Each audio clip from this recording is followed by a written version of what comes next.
Well, students, we're going to get right into it today on an area that is pretty challenging for sure.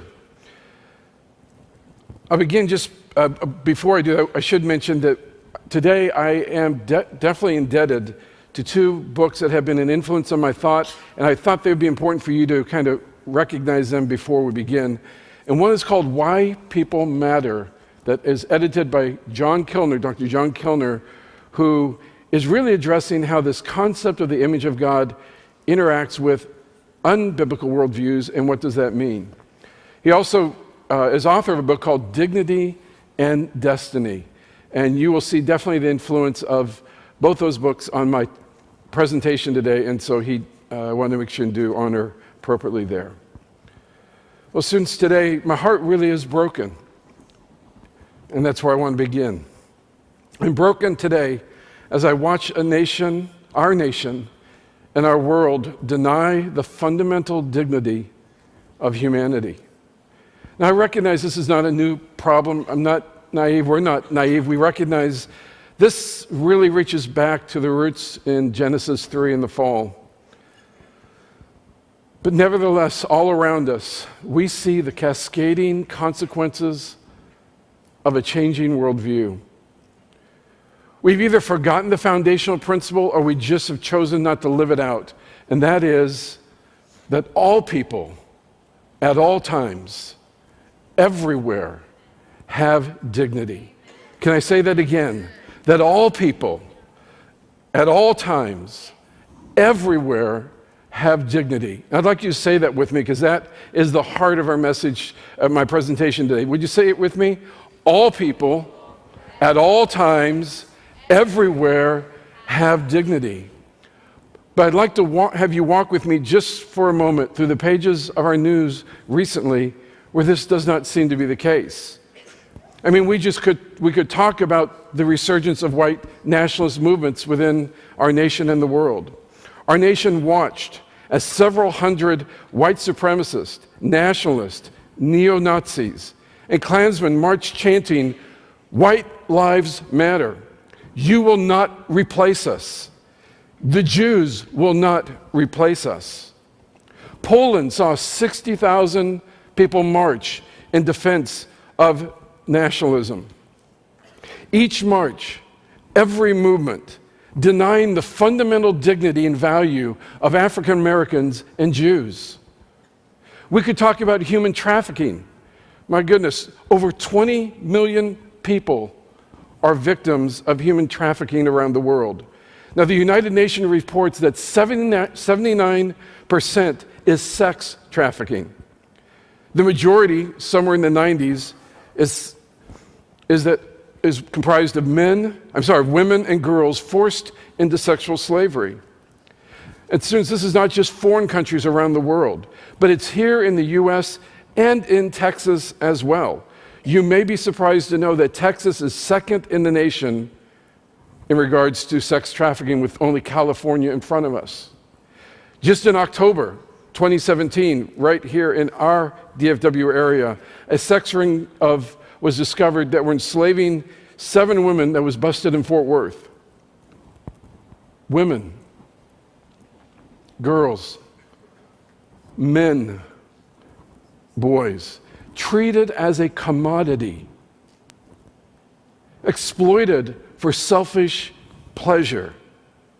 This is not how we treat people who are created with dignity, people who have intrinsic worth. We could talk about the Me Too movement.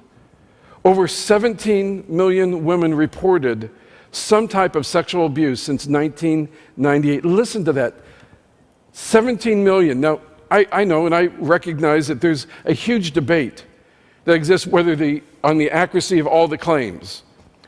But let's be clear. One woman who has been abused, one woman who has been sexually exploited is too many. I want to say that again. One woman exploited, that is way too many. And the fact that 17 million women would report such a thing is just shocking. The mistreatment of women is a denial of their fundamental dignity as people. And we're not going to excuse it as locker room talk. We're not going to call it boys just being boys. This is just kind of the way it is. No, women have dignity. They have rights. They have value. And they must be treated accordingly. This is true in the halls of government, in the boardrooms of our businesses, and the sanctuary of our churches. But it's also true, and let's be clear about this, in the privacy of our bedrooms, and this is what I mean. Let us not acknowledge and feign disgust at the mistreatment of women while all the time gazing at pornography in our private. Pornography, I recognize, is not just of women. I recognize it goes both ways, but let's be clear. Pornography degrades women.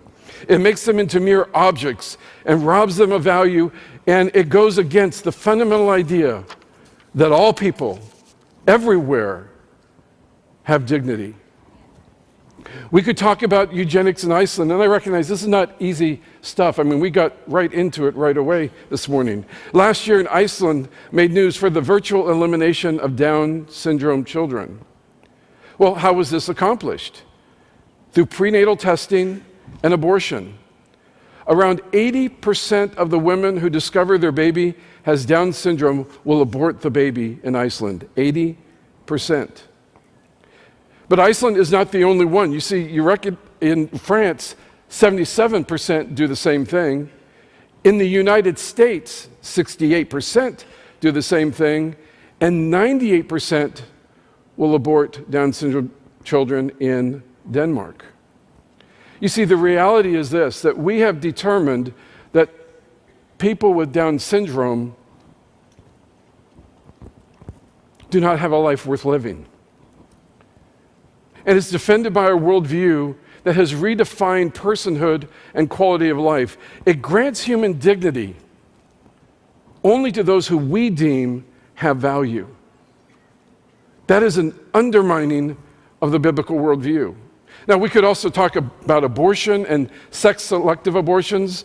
You know, I know for this generation today, a lot of times we feel like, well, that's so passé, but let's be clear.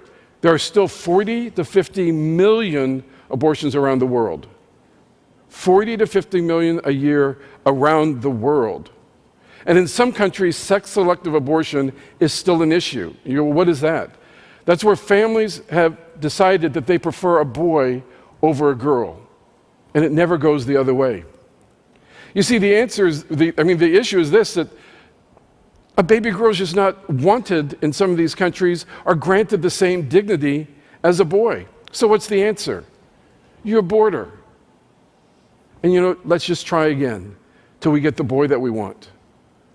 And what does that say about the intrinsic dignity of women? But you know, it's not only the unborn, but children who suffer. How many stories have we heard, and how many stories do we have to hear about parents abusing their children? Of course, recently we have the couple in California, as you know, chaining their kids to their beds, starvation, beatings, and horrors beyond imagination. We watched the story captured the news for so long about Sharon Matthews, who was left dead by their family at a culvert just here in Dallas area. It's estimated, and of course these statistics are hard to demonstrate in every area, but somewhere in the neighborhood of 700,000 children were abused last year in the U.S. 700,000. Students, children are people too. Children were created in the image of God. They are valuable. They have dignity. And we've lost sight of that. So where do I stop? My goodness. We could talk about euthanasia, physician-assisted suicide, cloning.